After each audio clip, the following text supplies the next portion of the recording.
ഒരു അഡാർ ലവ് എന്ന സിനിമയിൽ പ്രധാന കഥാപാത്രത്തെ അവതരിപ്പിച്ച നടനാണ് റോഷൻ അബ്ദുൾ റഹൂഫ്. ഒരു പക്ഷേ ആ സിനിമ കാണാത്തവരായി ആരും തന്നെ ഉണ്ടാവില്ല എന്ന് തന്നെ പറയാം. അതിൽ റോഷൻ എന്ന കഥാപാത്രത്തെയാണ് റോഷൻ അബ്ദുൾ റഹൂഫ് അവതരിപ്പിച്ചത്. ഇപ്പോഴിതാ റോഷന്റെ ചേട്ടന്റെ നിക്കാഹ് കഴിഞ്ഞിരിക്കുകയാണ്. കാലിക്കറ്റുള്ള മിയാമി കൺവെൻഷൻ സെന്ററിൽ വെച്ച് ആഘോഷപൂർവ്വം തന്നെയാണ് നിക്കാഹ് നടന്നിരിക്കുന്നത്. റയീസ് അബ്ദുൾ റഹൂഫ് എന്നാണ് റോഷന്റെ ചേട്ടന്റെ പേര്. വഫ അബ്ദുൾ റഷീദ് എന്നാണ് വധുവിന്റെ പേര്. റോഷന്റെ ചേട്ടനും ഒരു നടനും ഫിലിം മേക്കറുമാണ്.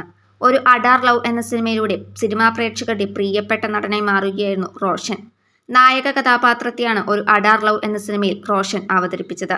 റോഷനും പ്രിയ വാര്യരുമാണ് സിനിമയിൽ പ്രധാന കഥാപാത്രത്തെ അവതരിപ്പിച്ചത്. റോഷന്റെ ആദ്യ സിനിമയായിരുന്നു ഒരു അഡാർ ലവ്. ആദ്യ സിനിമയിൽ തന്നെ നായകനായി അഭിനയിക്കാൻ ഉള്ള ഭാഗ്യം റോഷന് ലഭിക്കുകയും ചെയ്തു. റോഷന്റെ ചേട്ടന്റെ നിക്കാഹ് ഗംഭീര ആഘോഷമാക്കിയിരിക്കുകയാണ് റോഷനും കുടുംബവും.